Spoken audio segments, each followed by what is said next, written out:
My name is Pat McGreevy, and I have the distinct honor and pleasure today of introducing to you Dr. Vince Carbone. One of the things that often people do when they introduce others is to draw upon a list of accomplishments or contributions, and I decided, and rather than do that, I'd just tell you a short story and let Dr. Carbone get on the business of providing you with a great tutorial, which is what you came for. A number of years ago, he and I were working in a large residential facility, and one afternoon we got a call to come over to one of the homes, a facility for individuals with developmental disabilities. And like I say, we got a call to come over to the home, and Dr. Carbone came over, and one of the young men, his name was David, 37 years old, a non-vocal individual with no system of expressive communication. And he was exhibiting some rather severe aggressive behavior along with some pretty substantial property destruction. And Vince came in the room, and the first thing he asked the people, he said, "What does David like? What are some things he really likes to do or likes to have?" And they said he loves coffee. He'd drink coffee all day if you let him. And so Vince said, "Well, do you have any coffee?" And the lady said, "Of course we do. We wouldn't live here without it." So they went and got a cup of coffee. Vince sat down with David, having never met him before. And of course, Vince had the coffee. And of course, David came to him because he had the coffee. And in 7 minutes, with an individual he had never met before or interacted with at all, he taught him a two-step sign for pour coffee. And the individual who wrote a report on him that indicated that because of his presumed cognitive deficits, he would not benefit from any formal system of communication, was standing in the room watching this occur. And it was quite an event. That is just one of the many experiences I have had with Vince and have enjoyed them all along the way. I give you my good friend and colleague, Dr. Vince Carbone. Thank you, Patrick. Thank you very much. An honor to be introduced by you. First of all, does anybody have a copy of the Boston vicinity telephone book that I might stand on here so that you might be able to also see me as well as hear? I think the camera people would like that. But in any case, you may have been at some sessions this morning where they were talking about their favorite, Mark Sundberg and Jack Michael and others, talking about their favorite Skinner quote. Well, I have a favorite Skinner picture, so let me put that up for you. Okay, that's obviously a picture of B.F. Skinner, but in his arms is my 3-week-old son. This was taken in 1979 at ABBA in Dearborn, Michigan. How many people were at that meeting in 19?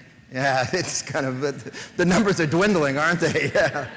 Yeah, in Dearborn, Michigan, and there is Skinner with my son, and while it's certainly relevant to this, there's some more relevance to this than you may think in just this picture. However, I will tell you that people who look at this picture who don't know who Skinner is, and I show it to anybody who'll look at it, as a matter of fact, they always mention to me, and they always say, "Who's the kind man holding your son?" And people talked this morning about Skinner's humanity. Well, you can see his humanity pretty clearly in this picture. And on the anniversary of his 100th birthday, his humanity is what comes through. How this is relevant to my talk today, other than the fact that I'm talking about Skinner's analysis of verbal behavior, you'll also notice the look on my son's face, his open mouth. He's obviously screaming. I kind of documented that as his first man for food, right there. He was in the process of eating. At that particular time, Skinner came out of an elevator, and I quickly went over and said, "Dr. Skinner, would you mind?" and took him away from his food. And there he was manding. Like Mark Sundberg has talked about, those mands developed very early on. And that was an example, I think, of pretty much an operant response. Well, I'd like to spend some time with you today going through the clinical applications of verbal behavior research. And if we can go back to the slide, I have to let the fellows know. Clinical applications of verbal behavior research with children with autism. It's a format, this presentation, in a way that and a forum that I don't usually operate within, so I've kind of had to constrain the presentation. So basically, why don't you do this for a little while before we get to the videotapes, which is really what you're here to see anyway. Kind of read along with me, if you will, as I kind of go through some of this. And it's very nice to see such a large audience. It's a tribute to, I think, the work of Jack Michael and Mark Sundberg to a large degree, why there are this many people interested in it, in Skinner's analysis of verbal behavior. Also, it's amazing what the promise of CEUs will do to the size of an audience despite the speaker. It's kind of, it says something about that as well. Well, let me go through with you an outline on this, and then I'll get right into some videotape applications of Skinner's analysis of verbal behavior. Within the time I have available today, I'd like to present to you the evidence that supports the clinical application of 2 lines of verbal behavior research, and then demonstrate the clinical applications derived from the research through video illustrations. I was going to do 3 lines of research, and as I pulled it together, it was fairly obvious that wasn't going to happen, and Mark was kind enough to warn me about that, and I'm glad he did, because I'm down to 2 lines, and if I don't go through this in a systematic way, you'll probably only hear 1 line of research, but we'll try to do both of those. The lines of research I've chosen to discuss include, number 1, teaching the man for fairly obvious reasons, and the other, the role of automatic reinforcement in the development of verbal behavior, which has been an area of interest of mine since reading the '82 article by Michael and Vaughn on the topic. Now, I've chosen these 2 verbal behavior research areas because there are sufficient empirical findings to support their inclusion in treatment programs for a substantial number of children with autism. I think these 2 particular lines of research are particularly useful. While there are others as well, these 2 are particularly useful, have broad application for children with autism, and therefore I've chosen to speak about those today. First of all, treatments based upon behavior analytic principles have clearly been demonstrated to be more effective than other forms, and Green in 1996 cited that. However, Sundberg and Michael in 2000 point out that many behavioral programs have not been influenced by Skinner's 1957 analysis, and state that failure to make use of the technical concepts and principles that appear in Skinner's 57 verbal behavior seems inconsistent with the stated behavioral focus of many programs, and many of you in this audience may have similar sort of feelings about that. However, notwithstanding this issue, there appears to be a growing interest in the application of Skinner's analysis to the language problems of children. The numbers here attest to that. Workshops on the topic draw many participants. Parents and practitioners have developed well-subscribed internet listservs devoted to discussions of teaching verbal behavior. There's actually a list called the Verbal Behavior List, the DTT, NET, list, and so on, and there appear to be an increasing number of practitioners who are relying on the approach. Well, maybe one of the most important things I can do today is talk about what characterizes the approach, and some of this information has been derived from personal communications with Jack Michael and Mark Sundberg, and certainly in their 2001 article in Behavior Modification really laid out what I think the verbal behavior approach is. But let me go through some of the characteristics of that approach, since there's often questions about what's the difference between a program that includes Skinner's analysis of verbal behavior for children with autism and an ABA program that does not include it. It's not a matter of VB versus ABA. There's something special about an ABA program that does include Skinner's analysis of verbal behavior. So what characterizes that? First of all, reliance on the same basic behavioral principles and independent variables that account for nonverbal behavior, evocative and function-altering stimuli, such as motivative operations, reinforcement, stimulus control, etc.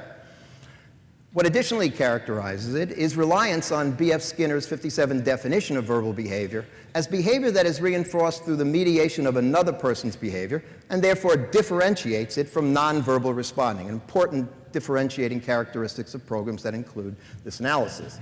Any response form that is altered in strength through consequences provided by another person constitutes verbal behavior. Pointing, speaking, picture exchange, manual sign, writing, etc.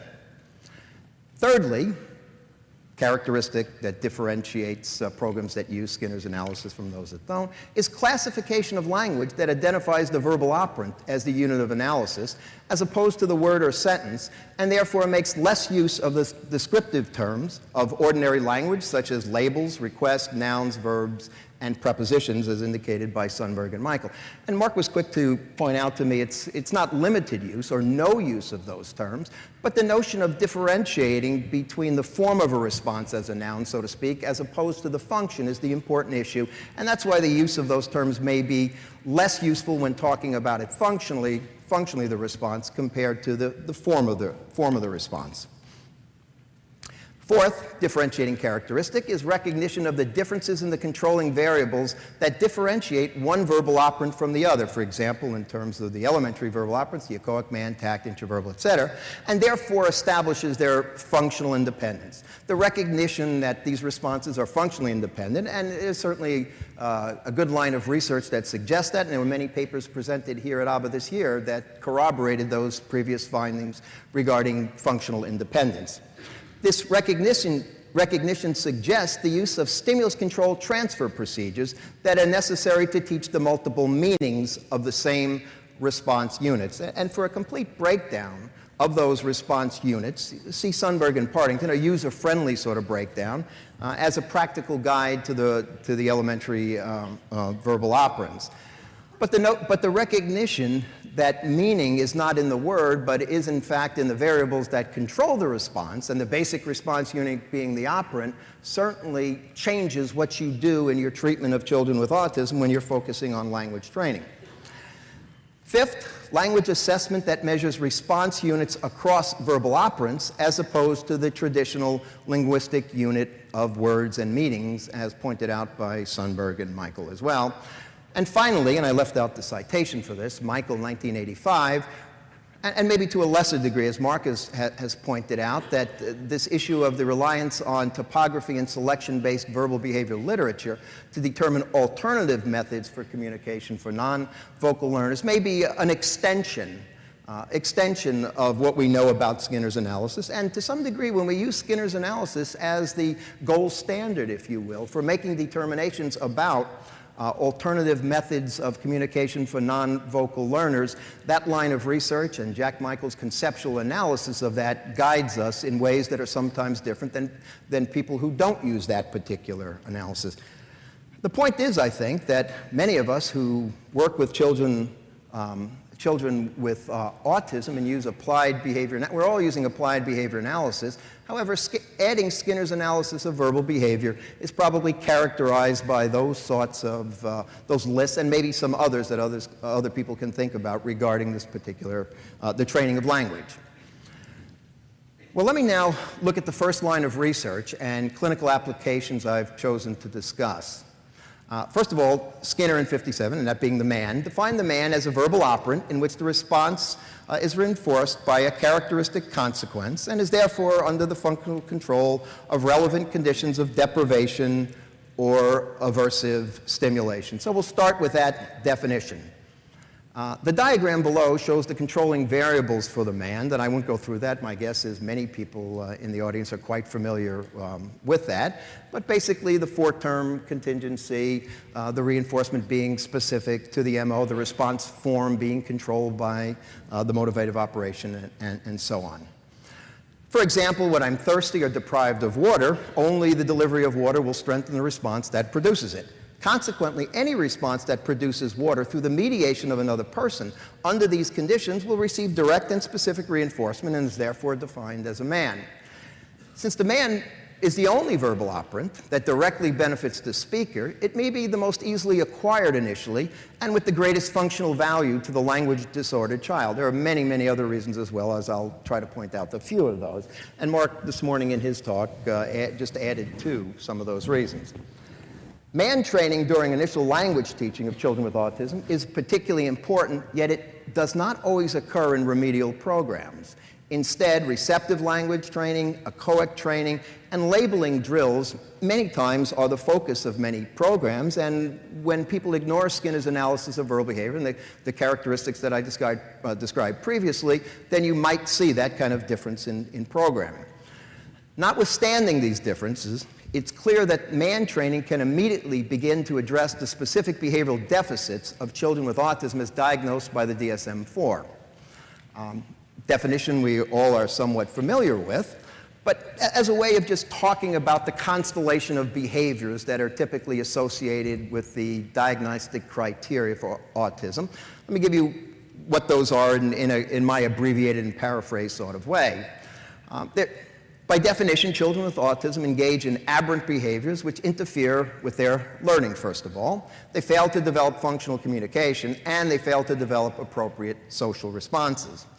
Well, man training immediately benefits persons with developmental disabilities and autism by specifically targeting these core deficits. In fact, man training has been shown to reduce problem behavior, increase spontaneous language, and increase social initiations. You can see how teaching one verbal operant initially, although there may be other operants that you're teaching at the same time, but certainly placing emphasis upon this operant early on begins to get at the core characteristics and the constellation of behaviors that are typically associated with children with autism. Certainly recommends highly the initiation of man training in early programs, especially with children with limited verbal repertoires. Well, let's now talk about how to teach the man. Since this is a tutorial, let me see if I can do a little tutoring on it, and we'll get to some video examples of that. Given the benefits of man training in remedial language programs for children with autism, let's look at teaching it. Man training with children with autism requires the instructor, first of all, to have a well-developed repertoire of teaching skills. And Mark sometimes refers to this as having behavior modification skills, which is certainly not all you need, but being able to prompt and fade and shape and differentially reinforce is a very important repertoire in teaching the man. In addition, however, the effective teacher must have a conceptual and practical repertoire related to capturing and contriving motivation. And I think that is the issue.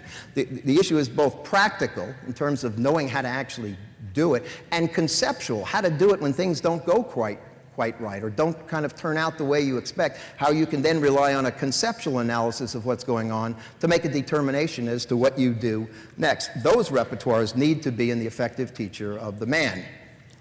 Since the form of the man is evoked by motivational variables, an understanding of Michael's analysis and colleagues of establishing operations, EOs, renamed recently to motivative or motivational operations, is critically important to effectively teaching the man. Let's go through that definition a little bit, since an understanding of it, a conceptual and practical repertoire related to it is important. Michael's 93 two-part definition of the MO includes an environmental event, operation, or stimulus condition that affects an organism by momentarily altering A, the reinforcing effectiveness of other events, reinforce or establishing or abolishing effect, and secondly, alters the frequency of occurrence of the organism's repertoire relevant to those events' consequences. Now that's good to know right there, isn't it? I was wondering there for a minute if that was the case. I guess I am charged. Okay. And that relates to the evocative or abative effect. And some of the recent writings by Michael and his colleagues have made clear, although it's always been fairly clear, the issue of abolishing and abative, but using the term abative and abolishing, although Jack used that many years ago as well as in his writings, the addition of those terms really helps us to kind of better understand the functionality of motivative operations. Well, in the case of unconditioned MOs, it may be relatively easy to teach an appropriate man for a food item to an early learner by merely waiting for the value of food items to become effective as reinforcers just before meals. We could all imagine just before a meal, and children are sitting down and food is possibly displayed, how they might be grabbing at the food and reaching for it. The motivation is already established. It might be fairly easy at this point, and it might be a good place to start in man training, where you could easily now evoke the form of, a different form of the man, so to speak, other than possibly tantruming or pointing or whatever, some other form of the man repertoire, and it might be fairly easy to evoke it under those conditions. However, if that's all we did, we would have difficulty in teaching many responses to children with autism. Why is that?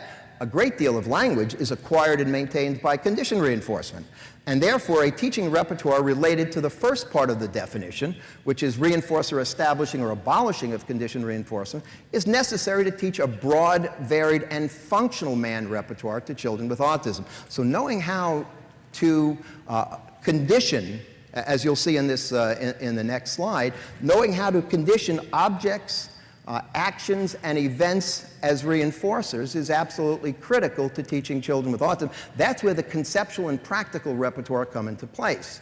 So somebody first has to do that, establish the value of items as reinforcers, and know how to manipulate conditions potentially of deprivation, satiation, and aversion, and then recognize when the MO is at just the appropriate value, and then prompt or evoke the response and subsequently fade the prompts to control by the MO and the audience. That repertoire is absolutely critical in teaching children with autism. Very different than the unconditioned MO type of mans that you might get. Failure to contrive motivation properly, however, may result in verbal responses that have man-like qualities, but may actually be responses under the control of the availability of a generalized condition reinforcer and not specific to the MO that is usually associated with a specific response. For example, the learner asks for candy due to the reinforcing value of the teacher's attention, not because the candy is now effective. You will see that sometimes in teaching advanced sort of manding, where you get the child to say, "What's that?" And after the child says, "What's that?" then somebody says, "Very nice asking, what's that?" Here's a raisin. Well, when I ask, "What's that?" I'm not expecting somebody to give me a raisin, or the reinforcer that controls that response isn't, "Well, here's a raisin." What controls that is a very different sort of relationship that we'll talk about when we talk about advanced manning. So while some responses may have man-like qualities, they may in fact be under discriminative control and not motivational control, and therefore might not occur in other places at other times when that repertoire would be particularly valuable. Well, let's look now, after a little conceptual analysis of it, let's look at the practical steps to teaching mans once the MO has been established, including stimulus control transfer procedures, as talked about earlier.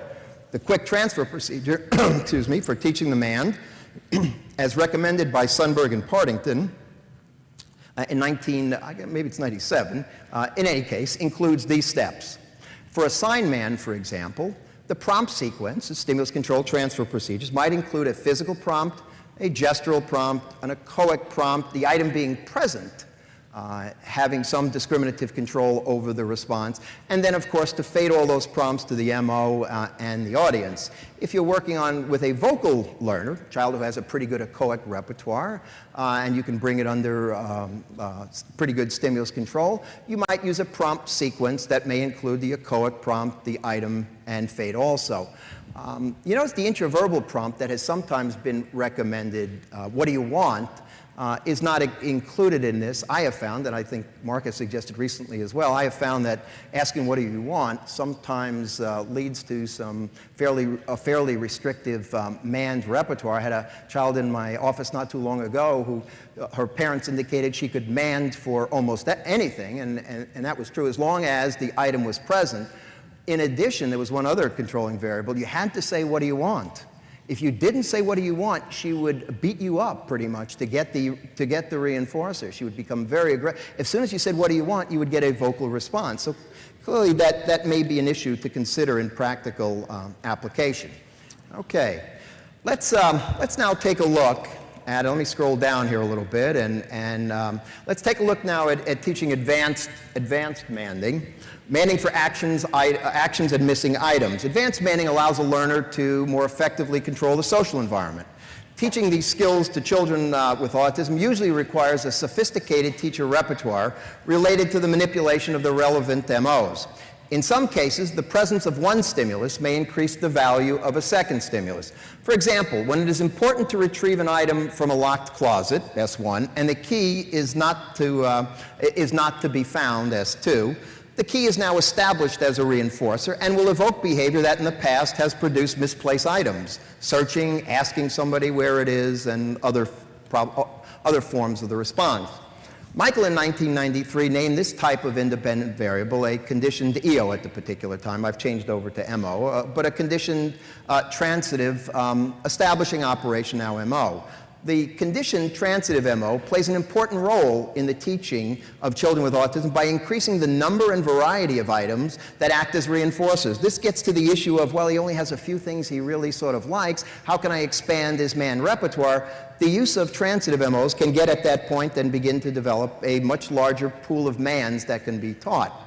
Several researchers have demonstrated the benefit of contriving transitive MOs to teach mans to persons with developmental disabilities and autism, and I cite the studies that have done that.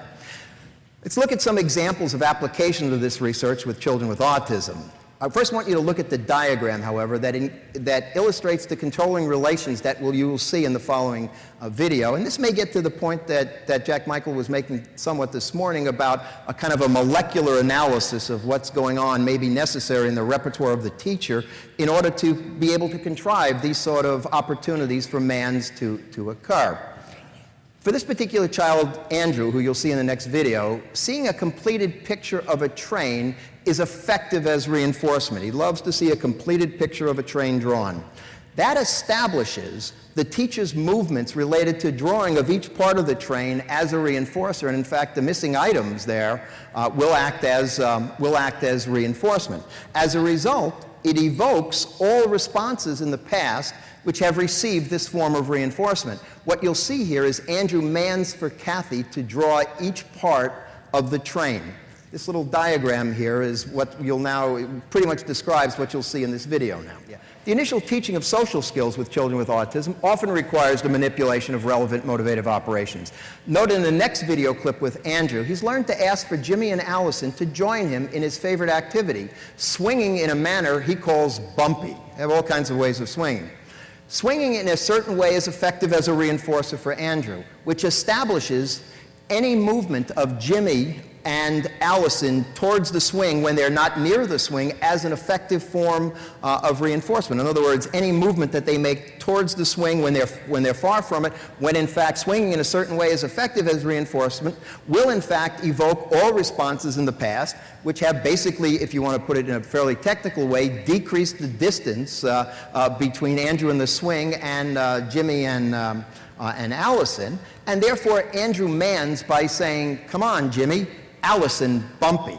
Social skills training may require this form of contriving of motivation, but capturing and contriving those sorts of motivative operations is absolutely critical, and maybe social skills training ought to start with consideration of the relevant motivative operations in order to make that teaching more meaningful and more functional.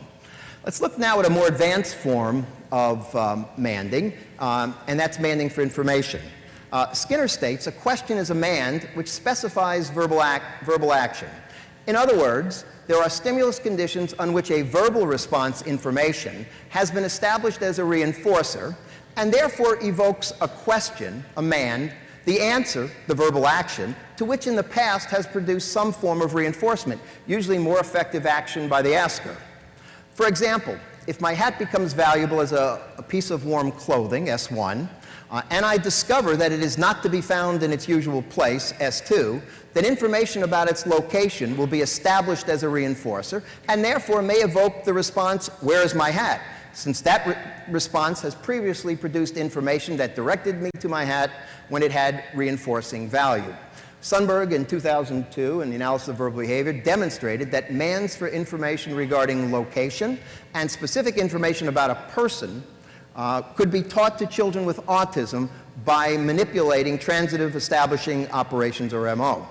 Let's now look at a video example of manding for information. I want you to notice how the instructor must prompt some forms of the appropriate mand for information question when the MO is strong, but when the learner does not have the form of the response in his or her repertoire. You'll notice how precise you must be to contrive the motivation, be able to see that at this particular moment before some other response like a tantrum occurs, because mainly manding for information to a large degree is removing some aversive condition in many cases, and you might very well see some tantrum sort of behavior. Catch it at just the right moment, prompt the correct response, and deliver the information as a reinforcer.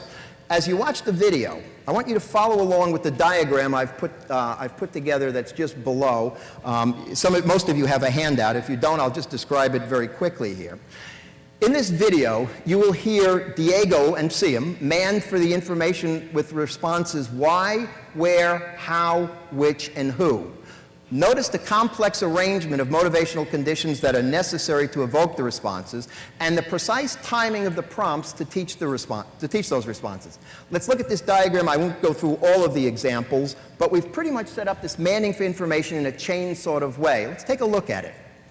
First of all, manning why. Diego is watching the video, which is acting as effective as a form of reinforcement. Kim says to Diego, "Press stop," which now establishes an explanation of her request as a reinforcer, and you'll hear Diego, it will evoke Diego to say, why? The reinforcer for that response is Kim saying, because we're going to play with some toys. Now, because we're going to play with some toys, now also establishes additional information, should it be reinforcing in any way, additional information about the location of the toys as a reinforcer. It therefore evokes Diego to say, where? The reinforcer Kim provides is over at the table. Well, once they're over at the table, and you'll see Diego go over there, he says, well, let's put together Mr. Potato Head. It seems like not an age-appropriate thing. This is about a 9-year-old boy, but this is an exploding Mr. Potato Head. Some of you may see that. You push a button and everything explodes, so it's really quite reinforcing. At this particular point, he's trying to put Mr. Potato Head together, and it's reinforcing to do so for some of the reasons I just described, is acting as an effective form of reinforcement. But Diego cannot put the backpack on the toy. At this particular point, that establishes instructions about how to do it as a reinforcer, and evokes Diego to say with an echoic, Kim must provide an echoic prompt. Because he first says, help me, which is not a bad thing to say, but you'll get more specific information and your action may be more effective if you ask how. So how do I do it? And Kim tells him. She kind of shows him. It doesn't tell him quite as much, but you kind of get it's kind of hard to tell him exactly. The verbal action there would be a little confusing. Criticism of behavioral account of language have focused on the apparent low rate of direct reinforcement for vocalizations produced by young children. Schlinger in '95, excellent book on behavioral analysis of child development, suggests that these criticisms result from a general misunderstanding of the concept of reinforcement. Environmental consequences, which are much more subtle than food, tokens, or praise, may play an important role in strengthening vocal behavior. Glances, smiles, touches, and even continued question asking may well serve that function. In his discussion of verbal behavior, Skinner suggested that some reinforcement might be automatic in the sense that there are not any immediate external consequences. The seminal sort of writing on the topic, specific to Skinner's work, was by Michael and Vaughan in '82, that talk about the fact that it's a natural result of behavior, automatic reinforcement is, when it operates upon the behavior's body or the surrounding world. What makes this form of automatic reinforcement is that it does not depend upon the mediation of another person. Specifically related to the development of vocal responding, Skinner said, if someone repeatedly reinforces someone with the verbal stimulus right, we must not exclude the possibility of the speaker's reinforcing himself in the same way. The young child alone in the nursery may be automatically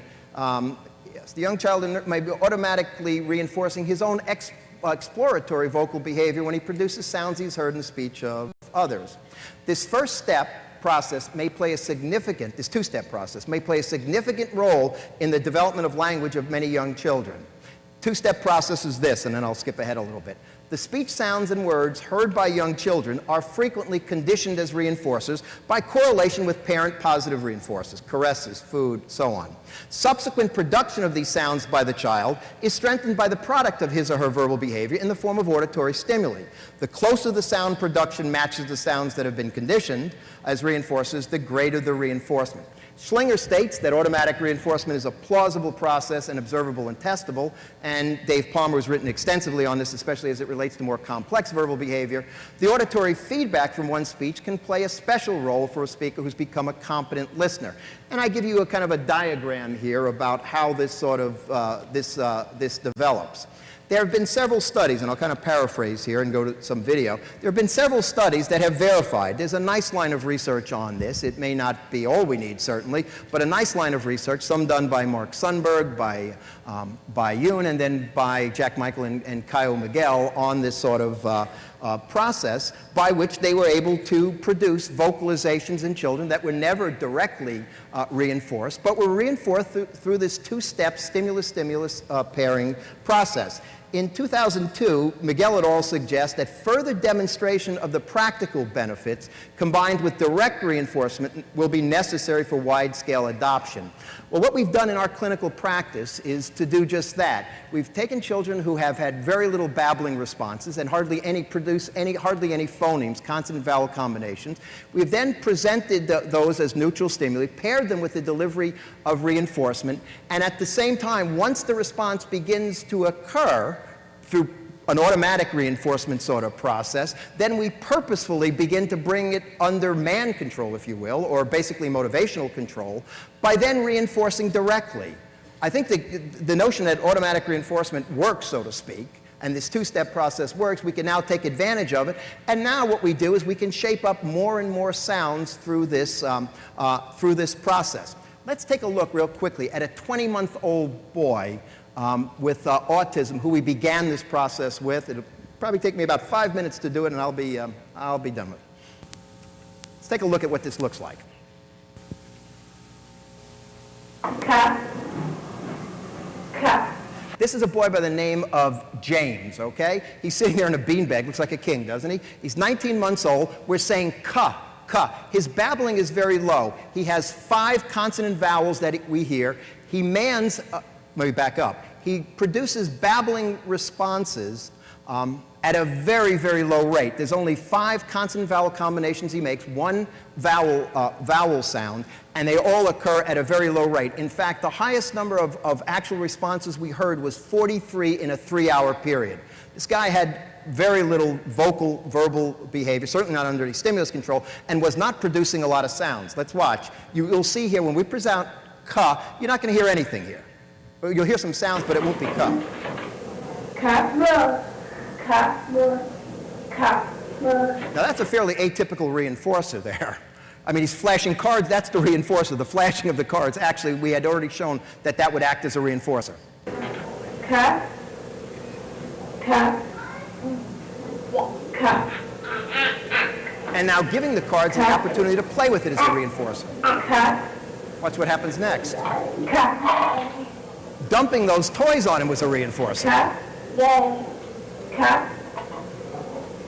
Ka. And now placing him in this box here is a reinforcer for James. Ka.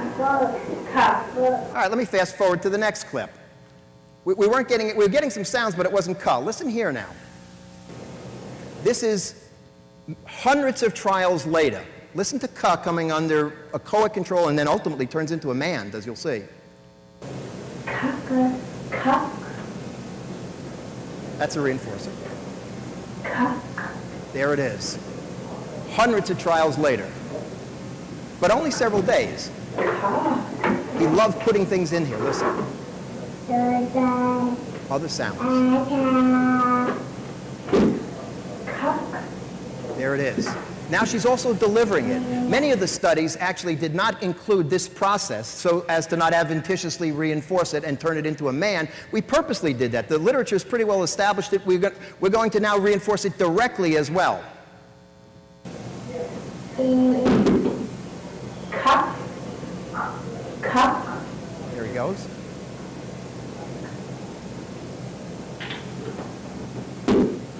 Ka. You can hear it. Watch what he does here.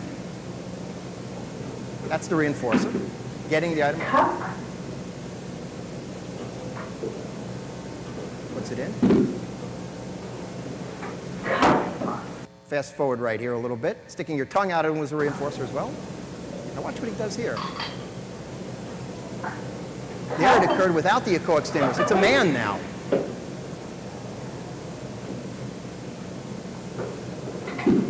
Ka. Watch what he does right here. And there's the cuss sound as he points to it. It's actually been turned into a man. Now that we have that sound occurring, what we do then is we now begin to run echoic trials on all the sounds that we've produced. Watch how we now have Declan's responses under several different responses under echoic control, and then I'll show you the development over 8 months of his vocal verbal behavior. Duh. Do this. Walk. Give me 5. Cup. Do this. Fuck. You are the best. None of those sounds were in his repertoire previously. We systematically produce the sounds, bring them under echoic control. We now have a pool of responses that we can now use during man training and during the teaching of other verbal operants to now begin to select those sounds now that we have a fairly high rate of them. You'll hear it right here. Here he is now in man training, and watch what he does here now. You'll start to hear some good vocalizations. I will be done in a second, I promise you. Oh, can I put your puzzle pieces here? Listen to him here now. Thank you. Oh, sure. Boom. It's a man. Woo! Yeah, there you go. Here we go. Up. Ready, set. Ready, set, go! Yeah, there's a multiply controlled man under also a control of a verbal stimulus. It's kind of an intraverbal sort of man response. Watch this next one. 1, 2, 3! Now we get him there. Listen to him here now a few months later. This is over an 8-month period. Roll, sure! That's what he likes to do. Roll, whoa! Whoa, here we go, woo! I got the belly, Roll, sure, here we go. How about bounce? Bounce, boom, boom, boom. Roll, yeah, that Watch his way. face here. Roll.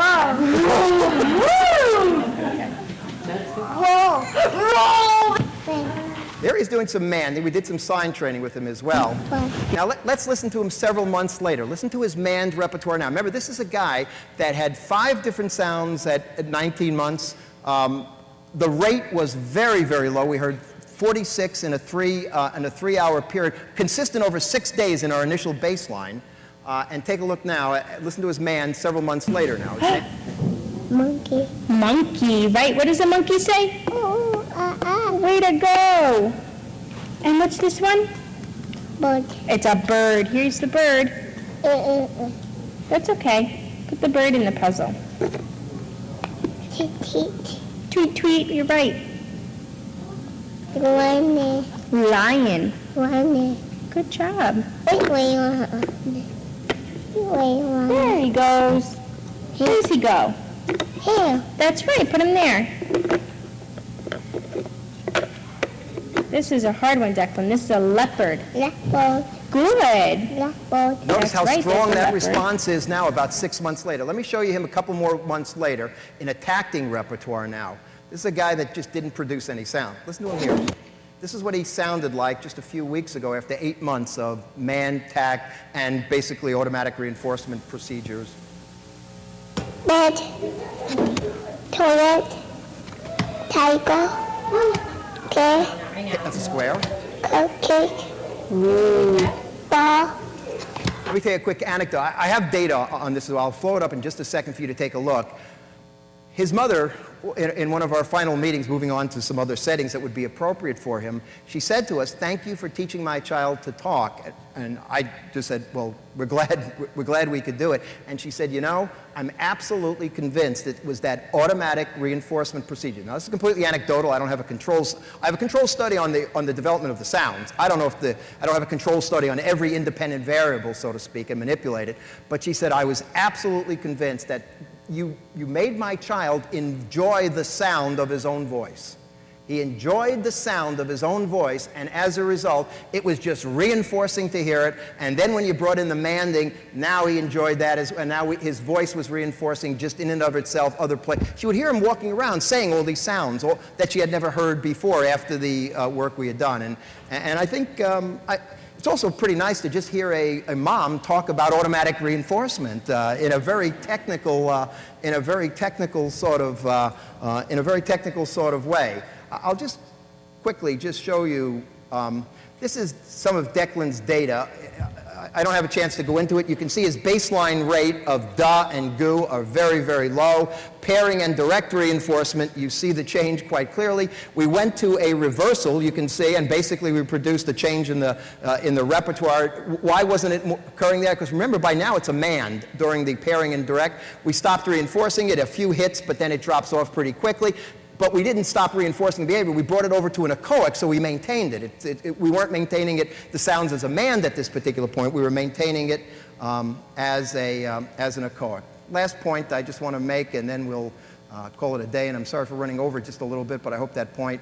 In a personal communication from Mark Sundberg, he wrote to me recently, and it's some other work that Mark has done. While clearly a substantial amount of research now exists, there is much more research that needs to occur before it could be said that the necessary and sufficient evidence for the empirical support of Skinner's conceptual analysis of verbal behavior is available.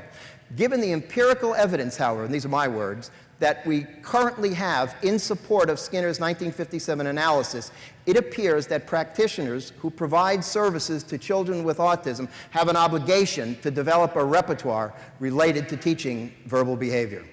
Thank you very much for the opportunity to be with you.